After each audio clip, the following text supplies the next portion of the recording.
네, 이번엔 또 이제 수급으로 가봐야 되겠습니다.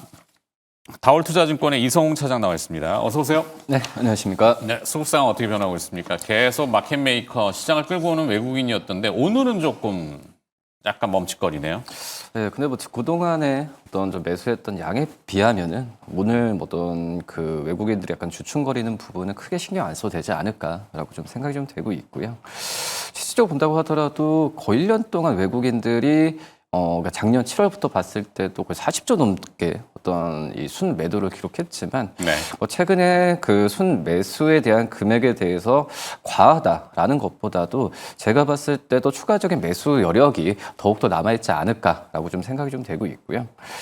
그리고 지금 현재 본다고 하더라도 전통적으로 대형주 중심으로의 매수 관점을 계속 좀 포지션을 유지를 하고 있다는 점에서 본다고 한다면 저는 이제 뭐 FMC 회의도 뭐 있긴 하고 오늘 뭐 이 선물옵션 만기일이 있긴 한데 큰 무리가 없이 외국인들의 매수 기조는 좀 이어질 가능성이 좀 크지 않을까라고 좀 판단됩니다. 네. 쿼드러플 위칭데이 현재 파생 시장의 외국인 매매 동향은 코스피 선물 순매수, 콜옵션 순매수 이렇게 섞어놨는데 요거는 한 12시 정도 지나봐야지 조금 포지셔닝이 정해질 것 같고. 자, 주식 현물에 대한 외국인들의 매매 동향 봐야 될 것 같은데 어떤 것들을 또 사고 있는지. 전체 합산 금액은 약간의 순매도지만 최근에 들어왔던 트렌드로 봤을 때는 크게 신경 쓸 만한 금액은 아니다라고 얘기를 해주셨어요. 자, 그러면은 순매수 기업들 리스트 있잖아요. 지금 한화오션, 뭐 한화 쪽이 많은 것 같은데 저 중에 뭐 선택이 있을까요? 우선은 지금 저는 한정기술이란 지금 매수하다 현대로템을 좀 관심 있게 좀 봐야 되지 않나. 네. 라고 좀 SK 판단돼요. 하이닉스가 제가 보는 화면에서 제일 많고 그다음에 한화오션, 현대건설, 기아, 삼성중공업, 현대로템, 크래프톤 뭐 이렇게 좀 들어있거든요.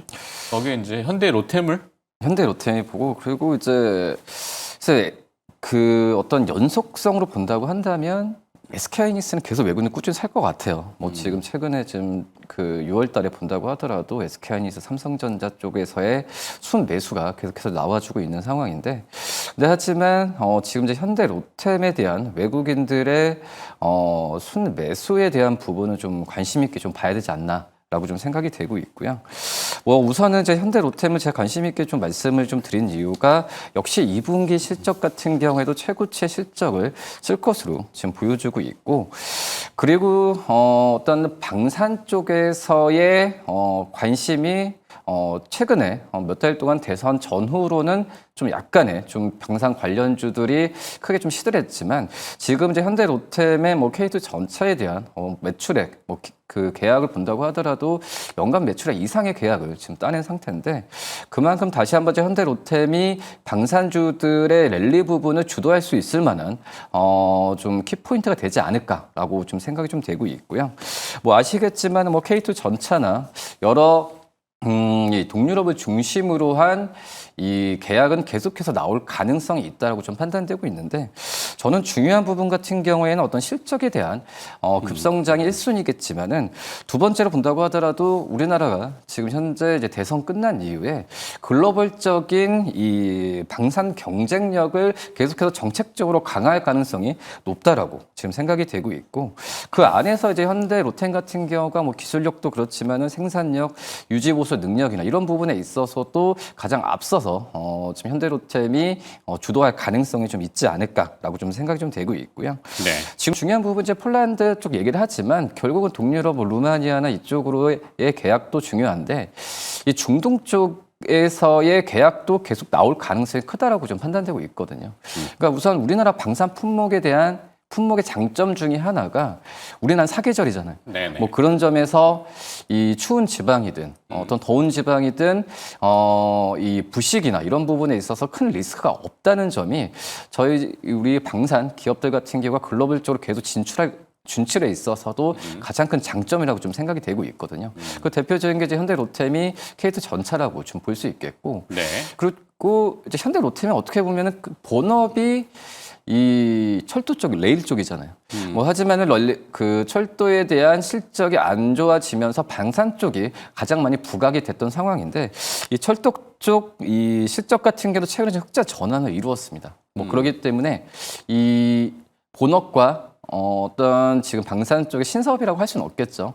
이 방산 쪽에서의 이 투트랙의 어떤 실적에 대한 가속화가 계속 나오다 준다고 한다면 현대로템, 불과 저는 이제 5년이나 6년 정도는 이 현대로템의 주가는 그때는 약간 좀 그 어떤 북한 쪽에서의 도발, 네. 약간 좀 테마 쪽에서의 그런 좀 주가가 움직였는데 지금은 확실히 방산은 실적주로서 지금 가는 부분이 굉장히 좀 의미가 있다라고 판단됩니다. 네. 현대 로템.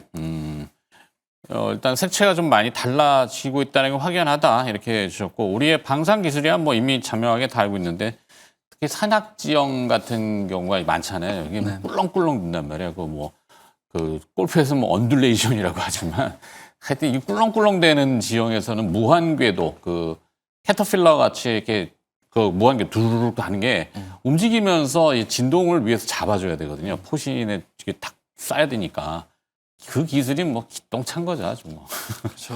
네, 그러니까 북유럽 쪽에 이제 산악 지형인 폴란드가 아마 그래서 좀 매력을 많이 갖는 것 같고, 거기 또 이제 뭐 사계절에 진흙, 뻘 뭐 이렇게 막 돼 있으면은 하여튼 그런 기후적인 것도 하여튼 맞는 것 같고.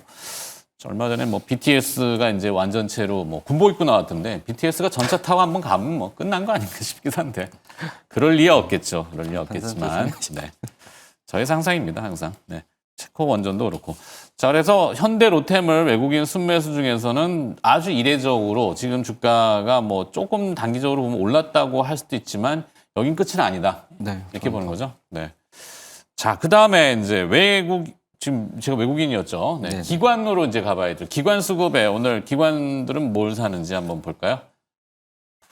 동시만기라서 프로그램 매매가 영향이 좀 있을 것 같긴 한데, 자, 쭉 리스트가 있습니다. 어떤 걸 선택해 볼까요? 저는 이제 한전기술을 한전기술, 앞에도 다뤘는데 또 한전기술. 그러니까 뭐냐면은 이제 원전 쪽 지금 이제 원전 쪽에서의 기업들이 오늘 좀 많이 잘 가고 있는데 이제 원전 쪽에 밸류체를 잠깐 말씀드리면 이제 설계하고 그다음에 제조하고 그다음에 시공하고 그다음에 운영하는 이 밸류체인인데 역시 그 제조는 이제 두산 에너빌리티고 그리고 시공은 현대건설, 즉 순매수, 뭐 네. 3위도 나타났지만 그리고 이제 운영하는 거는 이제 유지보수하는 게 이제 한전 KPS 볼 수 있겠는데 최초의 어떤 설계 쪽은 한전 기술이 가장 우리나라 원전 그 관련 기업들 중에서는 좀 탑픽이라고 좀 생각이 되고 있거든요. 뭐 이 원전 플랜트 건설에 대한 전반적으로 하지만 특히 이제 원자로나 이런 기계에 대한 설계 부분도 하고 있기 때문에 최초에 이제 뭐 원전이라는 것 자체가 지금 뭐 수주도 뭐 얘기 나오고 있긴 하지만 뭐 일반적인 그 플랜트 수주보다도 기간이나 이런 게 굉장히 좀 길잖아요. 네. 뭐 그런 점에서 어떤 설계나 이쪽 최초의 시도를 하고 그 다음에 또 이제 제조하고 하는 기간이 굉장히 긴 상황에서 단기적으로 끝날 이슈는 아니라고 저는 생각이 되고 있고요. 뭐 그렇기 때문에 원전 쪽에서의 이 지금 원래 현재 지금 이재명 대통령이 약간은 원전보다도 그전에는 태양광을 폭력적으로 많이 얘기했잖아요.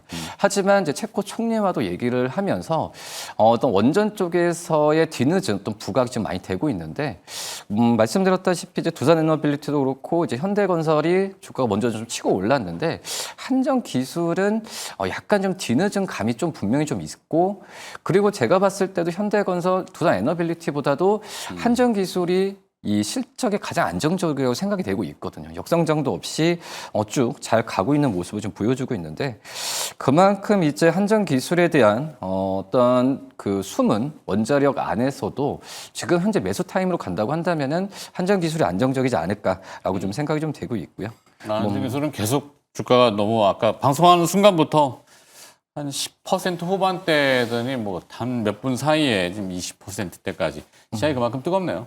그렇죠. 이제 원전 이제 금액 수주 뭐 금액이라는 부분에 있어서 좀 두산에너비나 현대건설이 가장 많이 어떤 좀 수주 금액 쪽에서 캐파를 차지한다고 하지만 그래도 앞서서 이제 설계하는 이 한전기술 같은 경우에도 또 1%까지는 아니더라도 수주 금액의 0.6%나 7%까지의 금액은 받아올 수 있거든요. 뭐 그렇기 때문에 그런 부분이 뭐 영업이익률이나 이런 부분로 좀 계산을 해봐야겠지만 제가 봤을 때도 이제 한전기술이 현대건설과 두산에너비를 들어가기에 약간 좀 부담스럽다고 한다면은 한전기술 쪽의 종목으로 좀 매수 관점으로 들어가는 게 맞지 않나라고 좀 판단이 됩니다. 네. 긴급하게 또 질문이 왔는데 그 기관 매수 기업 중에 한화오션하고 또 앞서 외국인 순매수 중에 리스트에 있던데 삼성중공업, 조선 쪽이 뭐 특별한 거는 없을까요? 그냥 일반 노멀한 걸까요? 그래서 제가 봤을 때도 이제 결국은 이제 조선 쪽 같은 경우는 앞서서 말씀드렸던 방산 쪽과 마찬가지로 가장 어떤 좀 실적이 보장돼 있는 섹터라고 좀 볼 수 있거든요. 네.